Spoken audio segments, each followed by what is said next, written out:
A nossa música para nós começarmos é a orarmos, Senhor, que vai nos lembrar também, né, desse momento, que é um momento de oração, mas é também um momento de reflexão.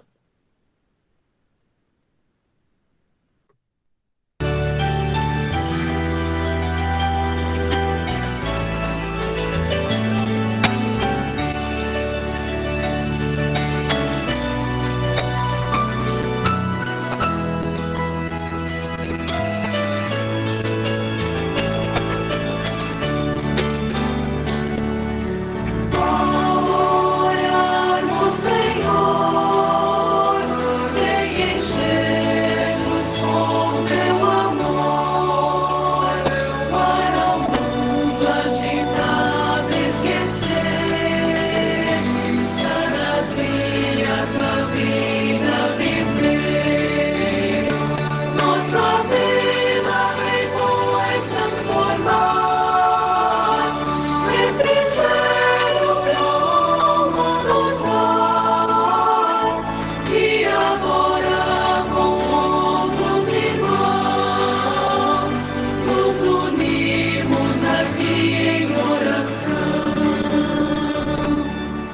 Ao orarmos, Senhor, vem encher-nos com teu amor, para o mundo agitado esquecer,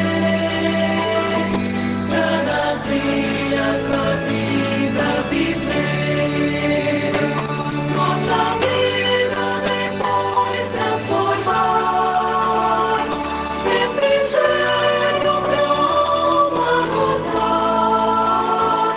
E agora, com outros irmãos, nos unimos aqui em oração.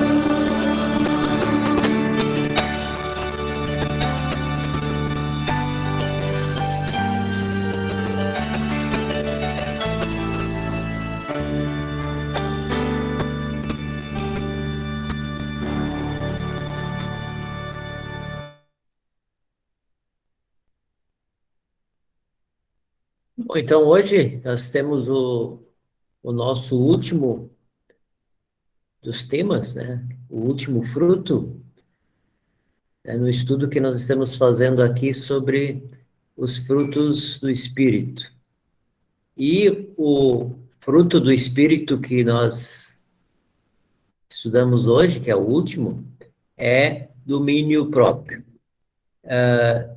Então, nós já vimos todos os demais frutos, né? E o apóstolo Paulo termina aqui falando do domínio próprio. O que que é esse domínio próprio? A palavra por si só, ela já nos dá uma ideia, né, do que é esse domínio próprio. Tem como sinônimo os principais termos, autocontrole também, né? Que é uma palavra sinônima ou que poderia ser traduzida, ou temperança, né? Tem alguns textos que quando a gente vai ler o texto lá de Gálatas, ele traz a palavra temperança em vez de domínio próprio. Mas o sentido aqui é muito mais no sentido mesmo, né? De ter domínio sobre uma situação. Ou em outras palavras, né? Seria o domínio, o poder que a pessoa tem de controlar-se, ou o freio de seus impulsos negativos, né? Nós estamos falando aqui o domínio próprio, claro, aqui sobre situações negativas, não estamos falando de situações positivas, né? Obviamente. Então, quando o apóstolo Paulo traz esse último fruto, né? Ele mostra justamente a importância que tem esse fruto, que é a pessoa ter controle sobre si mesma. E nós, aqui em nosso estudo, nós vamos dar uma olhada, assim, em algumas áreas, né? Porque, talvez, quando a gente pensa, assim, em domínio próprio, a gente pode pensar em uma situação especificamente, mas quando nós pensamos no ser humano, na pessoa, nós vamos ver que são diversas áreas onde essa pessoa precisa ter o domínio próprio. E todos nós, obviamente, temos nossos pontos fracos, né? Onde nós talvez precisamos ter mais domínio próprio em algumas determinadas situações. falando de domínio próprio, né, o livro de Provérbios, na verdade, ele vai trazer vários versículos que falam dessa questão do domínio próprio. É interessante isso. Então, o rei Salomão, como um grande sábio, né, ele viveu diversas situações também, como rei, como alguém que aconselhava o seu povo. E tem um texto ali em Provérbios 25, 28, né, que diz: como cidade derrubada que não tem muralhas, assim é aquele que não tem domínio próprio. Aqui eu tentei trazer uma cidade murada, né? Ainda existem algumas cidades na Europa, né? Principalmente nos períodos das guerras, enfim, onde se tentava proteger as cidades, né? Então, geralmente se construía em lugares muito altos, enfim, né? Tipo um castelo também, né? O castelo também tinha essa característica. E aí as cidades eram muradas, né? Para se tentar proteger contra os inimigos, né? E aí o rei Salomão, ele fala justamente daquele que não tem domínio próprio como uma cidade que não tem muros, né? É aberto, né? O inimigo chega, ataca facilmente, né? Então ele faz uma comparação muito interessante aqui, o rei Salomão, no livro de Provérbios, né, em relação à diferença que faz em ter o domínio próprio. É como uma cidade protegida, é como uma pessoa protegida. Então, em outras palavras, ele está nos dizendo: se eu tenho domínio próprio, eu estou também me protegendo de muitas maneiras, né, mas principalmente contra o inimigo. Mas vamos ver algumas áreas aqui, né, da nossa vida, onde nós precisamos ter muito domínio. Uma delas é da nossa língua, né? E eu trouxe algumas imagens aqui para nós pensarmos um pouco, né? A primeira é no sentido de nós facilmente falarmos os outros, apontarmos defeitos, né? Isso é muito comum. Então, nós olharmos rapidamente e julgarmos rapidamente e falarmos dessa pessoa, tá? E aí tem uma outra figura que eu achei muito interessante, que diz: se você não viu com seus próprios olhos, nem ouviu com seus próprios ouvidos, não deixe sua mente inventar coisas para a sua boca espalhar. É mais ou menos nesse sentido. Então, há diversas admoestações na Escritura em relação ao controle que precisamos ter daquilo que nós falamos, ou da nossa língua. Porque é muito fácil quando se joga alguma coisa em relação a alguém, né, é difícil, às vezes, trazer de volta, né? Então, quando se fala de alguém, muitas vezes, sem ser verdade, ou se denigre a imagem de alguém, nem sempre é muito fácil, né, trazer isso de volta. Depois que alguém falou, é complicado desfazer o que se falou, principalmente quando isso já tomou proporções, né, quando já viajou, quando essa conversa já foi. Então, por isso que o apóstolo Paulo chama atenção para isso. Aqui tem uma pequena história que eu quero compartilhar. Dizem que aconteceu com o filósofo ou o pensador Sócrates. Não se tem certeza, né, exatamente, mas de qualquer forma a história é muito interessante e nos faz pensar na forma como nós usamos as nossas palavras, né? Então eu vou ler aqui essa história, que ela é muito interessante. Conta-se que certa vez um amigo procurou o pensador Sócrates para contar-lhe uma informação que julgava de seu interesse. Quero contar-te uma coisa a respeito de um amigo teu. Espera um momento, disse Sócrates. Antes de contar-me, quero saber se fizesse passar essa informação pelas 3 peneiras. 3 peneiras? Como assim? Vamos peneirar aquilo que queres me dizer. Devemos sempre usar as 3 peneiras. Se não as conheces, presta bem atenção. A primeira é a peneira da verdade. Tem certeza de que isso que queres dizer-me é verdade? Bem, foi o que eu ouvi outros contarem. Não sei exatamente se é verdade. A segunda peneira é a da bondade. Com certeza deve ser passado a informação pela peneira da bondade. Ou não. Envergonhado, o homem respondeu: devo confessar que não. A terceira peneira é a da necessidade. pensasse bem se é necessário contar-me esse fato ou mesmo passá-lo adiante. Vai resolver alguma coisa? Ajudar alguém? Melhorar alguma coisa? Necessário? Na verdade, não.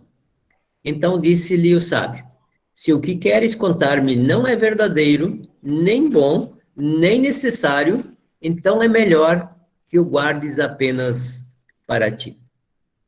Como eu falei, sabe exatamente se isso aconteceu com Sócrates, mas de qualquer forma é uma história ou uma aplicação muito interessante em relação à forma como nós usamos as palavras e como nós muitas vezes passamos adiante também conversas, informações, as famosas fofocas, né? Sem termos de fato certeza se isso é ou não é verdade. E hoje, né, nesse período aí de fake news, né, isso é mais verdade ainda, né? Vem alguma informação, né, as pessoas vão passando como se fosse a grande verdade. E, óbvio, né, há pessoas que fazem questão também de, muitas vezes, denegrir a imagem de outras pessoas e criam fatos, né, criam situações sobre outras pessoas, né, que não são verdadeiras para acabar com a imagem dessa pessoa. Então, um dos sentidos aqui do domínio próprio é justamente em relação ao uso da nossa língua. E o apóstolo Tiago tem um texto bastante interessante, e ele pega pesado, dá para dizer assim, né, em relação a isso, do cuidado que nós precisamos ter. E aí eu vou ler esse texto aqui, porque fala exatamente disso. Porque todos tropeçamos em muitas coisas. Se alguém não tropeça no falar, é um indivíduo perfeito, capaz de refrear também todo o corpo. Ora, se colocamos um freio na boca dos cavalos para que nos obedeçam, também lhes dirigimos o corpo inteiro. Observem igualmente os navios, que, sendo tão grandes e impelidos por fortes ventos, são dirigidos por um pequeníssimo leme, elevados para onde o piloto quer. Assim também a língua, pequeno órgão, se gaba de grandes coisas. Vejam como uma fagulha incendeia uma grande floresta. Ora, a língua é um fogo, é um mundo de maldade. A língua está situada entre os membros do nosso corpo e contamina o corpo inteiro. E não só põe em chamas toda a carreira da existência humana, como também ela mesma é posta em chamas pelo inferno. Pois toda espécie de animais, de aves, de répteis e de seres marinhos se doma e tem sido domada pelo gênero humano. Mas a língua ninguém é capaz de domar. É mal incontido, cheio de veneno mortal. Com ela bendizamos o Senhor e Pai, com ela amaldiçoamos as pessoas criadas à semelhança de Deus. Esse texto aqui do apóstolo Tiago, né, ele pega pesado, dá para dizer assim, mas ele pega no cerne da questão aqui, né, da dificuldade que nós temos como seres humanos de controlarmos e frearmos também aquilo que nós falamos. A forma como nós falamos, não só de falar mal, né, mas a forma como usamos. Então, isso está nos outros frutos também que a gente viu de alguma forma, né, na amabilidade, né, benignidade. Então, a forma como eu uso minhas palavras, né, é algo extremamente importante, também aqui nesse contexto de um fruto, porque ele atinge outras pessoas. Então, ele faz estragos, é isso que o apóstolo Paulo, aliás, aqui o apóstolo Tiago, de alguma forma está dizendo, ele faz estrago. Então, e por isso, uma das áreas onde nós precisamos ter muito cuidado é justamente no domínio próprio, em cima daquilo que nós vamos dizer. O reformador Martinho Lutero, né, quando ele fala ali do 8º mandamento, né, não dirás falso testemunho contra teu próximo, que entra nessa mesma área aqui também, né, de testemunho ou de falar dos outros, né, quando ele explica isso, ele diz assim, olha, se devemos sempre falar bem das pessoas. Claro, ele, se alguém, né, pouco percebe que não tem muita coisa boa para falar, então a gente não fala nada. Ele diz, fica quieto, não fala. Diz, mas tudo que a gente fala de alguém é que, de alguma forma, a gente faz um juízo de valor, né, sobre essa pessoa, a gente já está, de alguma forma, atrapalhando a vida da outra pessoa. E é interessante que aqui no final, Tiago diz, né, com ela bendizemos o Senhor e Pai, também com ela amaldiçoamos as pessoas, criadas à semelhança de Deus. Interessante isso na última parte do versículo, né? Nós temos que lembrar, segundo Tiago, que as pessoas são criaturas divinas, são criadas à imagem e semelhança dele, também são criaturas dele. É por isso, ele quer nos dizer aqui que nós não temos o direito de denegrir ou de machucar alguém, né, usando de forma equivocada, a dizer assim, as nossas palavras. Porque, de alguma forma, quando a gente faz isso, nós estamos ferindo ao próprio Deus, porque elas são criaturas de Deus também. Nessa linha, né, de usar as palavras, ou usar a nossa própria língua, né, de forma que atrapalhemos a vida dos outros, né, obviamente poderíamos falar aqui em muitos estudos ainda, né, mas com certeza, né, isso aqui nos faz pensar muito, né, como nós, de fato, precisamos lidar, né, com aquilo que vem até nós em termos de informações sobre outras pessoas, mas também, né, a forma como eu uso, né, a palavra quando vou me dirigir a alguém. Uma outra área aqui, né, é aquilo que nós chamamos de desejos. E talvez seja nessa linha também, né, uma das grandes questões que leva a muitas dificuldades do próprio ser humano, quando ele não consegue controlar os seus desejos. É claro que nós pensamos aqui em situações que podem trazer prejuízos à pessoa, é nesse sentido. Né? Se eu tenho... não dá para também confundir aqui, né, desejo com vontade, né? Aqui o desejo é uma vontade exagerada, tá? Para a gente entender. Porque às vezes eu tenho alguma vontade, né? Não é nesse sentido, uma vontade simples, mas é uma vontade exagerada, algo que puxa, nesse sentido, algo que tem uma força sobre a pessoa, né? É nesse sentido que o desejo aqui é colocado de forma negativa. Então, desejo é vontade de ter algo, cobiça, isso está lá nos mandamentos, né, no 10º e no 9º, aliás, 9º e 10º mandamento, fala da cobiça, vontade exagerada. A nossa carne sempre deseja algo para satisfação, porém, nem sempre nos sentimos satisfeitos, né, então temos que ter isso em vista também. Então, muitas vezes, esse desejo é algo que não traz satisfação, ele não completa a pessoa. Tornamos-nos muitas vezes escravos dos nossos desejos, sem ao menos percebermos, né? E o apóstolo Pedro fala sobre isso, né? Lá na segunda carta, né? 2 Pedro 2,19, justamente dessa questão de nós tornarmos escravos. E a palavra escravidão, né? Ela é bastante usada também no Evangelho de João, né? Quando ele fala da liberdade, da escravidão em relação ao pecado. Então, o pecado, ele nos escraviza. O desejo nos escraviza quando ele nos leva ao pecado. Então, é nesse sentido que o desejo aqui é algo que pode nos trazer muitas dificuldades, né? E pode, talvez, ser a ruína de alguma pessoa. Por exemplo, o vício, né? Então, há inúmeras situações que as pessoas são levadas por esse desejo incontrolável, né? E isso acaba, muitas vezes, destruindo a pessoa, a sua família, a saúde, né? Enfim, há uma série de situações ligadas a essa questão do desejo que podem trazer sérias dificuldades para a vida. Por isso, o apóstolo Paulo nos fala aqui da importância de nós termos o domínio também sobre os nossos desejos, né, que é uma das áreas das nossas áreas, né, como pessoa.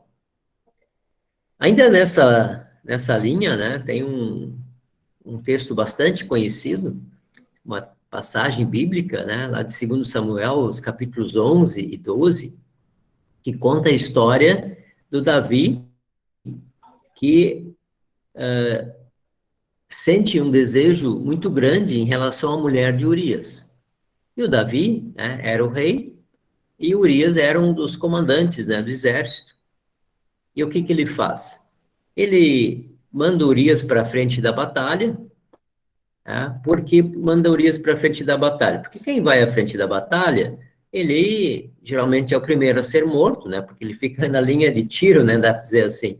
Então, ali ele estava vulnerável. O que que o Davi pensou com isso? Não, ele vai lá eu mando ele para frente da batalha, ele acaba morto, eu fico com a mulher dele. Então, o que que o Davi? Ele faz toda uma teia, né? Ele arma uma situação toda para que, né, Urias acabe perdendo a vida, e assim ela, teoricamente, ficaria livre, né, para ele poder ficar com ela. Essa mulher nada mais é do que a famosa Batseba, né, Batseba, como também é conhecida, né, dentro da própria história, né, talvez já viram algum filme sobre isso. E, na verdade, né, se a gente pensa, o Davi, ele era um cara que tinha o poder. Então, o que que ele faz? Ele usa o próprio poder, porque ele podia mandar, né, dá pra dizer assim. Então, ele manda, diz, não, tá, eu vou mandar esse cara para frente, eu, né, me saio bem nessa, né, e fico com a mulher dele. E Davi, né, o que que ele não controlou os seus desejos sexuais, na verdade. Aí, em consequência disso, ele cometeu duas besteiras. A primeira, porque ele cometeu adultério. Ele era casado. E segundo, ele ainda foi o mentor da morte de Urias. Então ele teve que armar duas situações, né, para conseguir alcançar aquele desejo que ele tinha. Então, essa história aqui, de alguma forma, nos ilustra e mostra como muitas vezes, né, esses desejos, quando não são controlados, levam a inúmeras situações. Levam a não uma única situação, né, como a gente vê aqui, ele precisa fazer uma artimanha toda para conseguir aquilo que ele quer. E ele faz de conta que, né, não aconteceu nada, né, até que o profeta vai falar com ele, né, e aí ele se dá conta, na verdade, da grande bobagem que ele fez. E aí ele escreve o Salmo 32, tá, que a gente usa na nossa liturgia, tá, para confissão de pecados, né? E aí, num lugar lá, ele fala, diz, enquanto eu não confessei o meu pecado, eu me sentia, assim, como sendo esmagado por meus próprios ossos, né? Eu me sentia muito mal. Quer dizer, ele sabia o que estava fazendo errado, mas mesmo assim ele fez. E sofreu por isso. Claro que depois ele se arrepende, né? Esse filho acaba morrendo, né? Enfim, mas é uma ilustração que nos mostra o como, né, os desejos incontroláveis levam a muitas e muitas dificuldades na vida das pessoas. Quando eu ensino a doutrina lá para as crianças, eu costumo dizer assim, né, Deus nos dá os 10 mandamentos como um caminho. Ele diz, olha, anda por aqui, anda por esse caminho, que aqui o caminho é asfaltado, é legal. Lá fora tem pedras, tem espinhos. Se você sair desse caminho, você vai se arrebentar. É mais ou menos isso. Então, os desejos não controláveis, ou outras, né, que a gente já viu, ela vai nos trazer situações para o nosso dia a dia, vai trazer dificuldades. É por isso que é tão importante ter domínio próprio. Porque você se livra de uma série de situações também, ou de complicações do dia a dia. Ainda em relação ao domínio próprio, alguns outros sentimentos, né? Temos a questão do ódio, ira, a própria ganância, né? Que também é um sentimento que vem à tona em nós e que a gente precisa controlar muito. Aí nós temos a história conhecida, né, de Caim, que matou seu irmão Abel. por perceber que Deus se agradou mais, né, da oferta de Abel, Caim ficou com ódio, primeiro ficou com ciúmes, né, ficou com inveja, que também é um sentimento negativo ruim, né, porque ele leva a outras, né? Então, o ciúme, a inveja, ela justamente produz, né, ou o ódio, a ira, né, ou a pessoa que não consegue controlar isso vai levá-la também a outras situações. E no caso, Caim acaba matando o seu próprio irmão, né, por causa, né, de um sentimento negativo que ele não consegue controlar. Então, a ira, o ódio, né, a inveja, ela acaba nos levando a diversas outras situações, como nós vimos também em relação aos nossos desejos, né, os nossos desejos negativos. E aí também o Tiago, né, de novo, ele escreve bastante sobre isso. Ele diz lá no capítulo 1, versículos 19 e 20: Vocês sabem estas coisas, meus amados irmãos.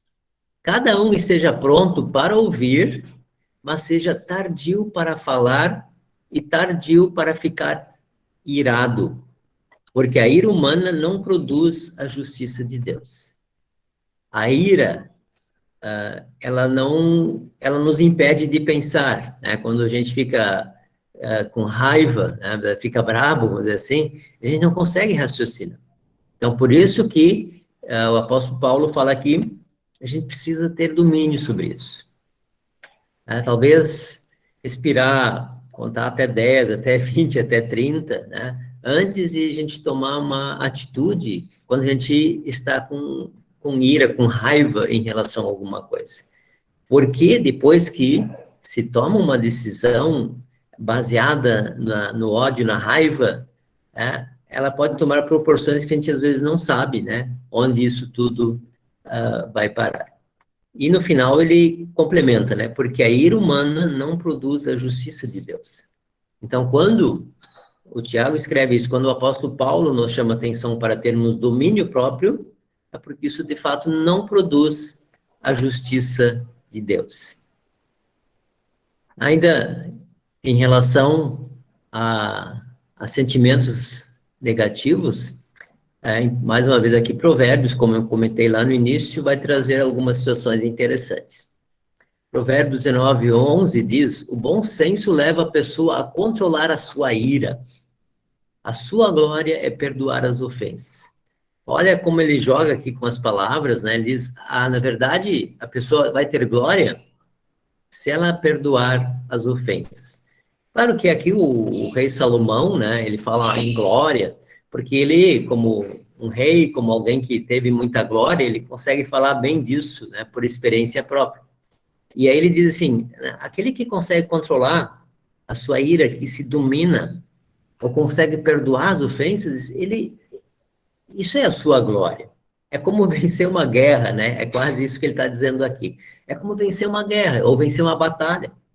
Quando vence uma guerra, a glória toda é para o vencedor. Então, é interessante, né, que ele compara aqui esse controle da ira, né, como algo que é uma vitória, né, como se recebesse um prêmio por isso. O tolo derrama toda a sua ira, mas o sábio se domina e a reprime. Então, mais uma vez aqui, né, o Salomão diz que quem não controla a sua ira é um tolo. Ele está dizendo que, né, tem que repensar um pouco, né, as suas atitudes, talvez, né, a gente poderia dizer assim. Então, diz, o sábio se domina e a reprime. Então, é também uma questão de sabedoria. Quer dizer, a pessoa sábia, ela não se deixa levar, né, por seus sentimentos negativos. Quem logo se irrita, comete loucuras. E aquele que tem más intenções será odiado, né? Outro texto de Provérbios. É interessante, né? Eu gosto muito do livro de Provérbios. Ele fala muito de coisas práticas, né? De situações do dia a dia. E o último ali, né? Quem logo se irrita comete loucuras. Isso é uma grande verdade, é isso mesmo. Quando a gente se irrita, a gente faz coisas sem pensar. né? E aí faz coisas que não têm sentido nenhum, né? Completamente irracionais. Então, mais uma vez, apontando para a importância, né, de a gente ter esse controle, ter esse domínio próprio. Lá o texto de Paulo em Filipenses, ele diz: não façam nada por interesse pessoal ou vaidade, mas por humildade, cada um considerando os outros superiores a si mesmo, não tendo em vista somente os seus próprios interesses. Então, aqui, a orientação, justamente, do apóstolo Paulo, né, nesse sentido do domínio próprio, e não fazer por interesse pessoal. E quando ele fala em domínio próprio, lá em Gálatas, essa ideia está muito presente aqui. Se eu penso só em mim, eu vou fazer as coisas pensando naquilo que é melhor para mim, ou por minha própria vaidade. E aí eu vou justamente esquecer, vou seguir os meus desejos, vou fazer as coisas do meu jeito, né, fazendo aquilo que eu acho melhor. E Tiago, de novo, né? Se pelo contrário vocês têm em seu coração inveja amargurada, esse sentimento de rivalidade, não se gloriem disso, nem mintam contra a verdade. Diz então, né, ele chama justamente atenção também, né, por esse sentimento negativo, né, que eu falei antes, que é a inveja. Ele é quem ainda coloca a inveja, né, dá um toque especial, diz, inveja amargurada, né, diz, isso não funciona, isso só atrapalha, é um sentimento que vai trazer rivalidade, é um sentimento que não acrescenta nada. E aí tem um texto muito conhecido sobre a liberdade cristã que entra aqui também, né? Todas as coisas me são lícitas, mas nem todas convêm. Todas as coisas me são lícitas, mas eu não me deixarei dominar por nenhuma delas. Esse é o texto sobre liberdade cristã, né? É claro, quando ele fala aqui, todas as coisas me são lícitas, ele está falando não da lei de Deus. Tem que deixar isso bem claro. Todas as coisas me são lícitas, aquilo que não está nem proibindo, nem dizendo que pode. Certo? Por exemplo, não está nos 10 mandamentos que a pessoa, por exemplo, não possa tomar um vinho ou uma cerveja. Não diz nada lá. Certo? Outras coisas sobre comer sorvete. Claro, sorvete surge depois, mas não tem nada lá. Bom, estou pegando alguns exemplos assim, tem muitos outros, né? Todas as coisas me são lícitas, mas nem todas convêm. E aqui ele fala também, né, por exemplo, na questão de comida, né, de comer carne de porco ou não, porque no Antigo Testamento não podia. Diz, mas nem tudo convém. Então, tem horas que eu preciso também ter controle sobre isso. Eu vou dar um exemplo bem prático. Quando eu trabalhava no Norte,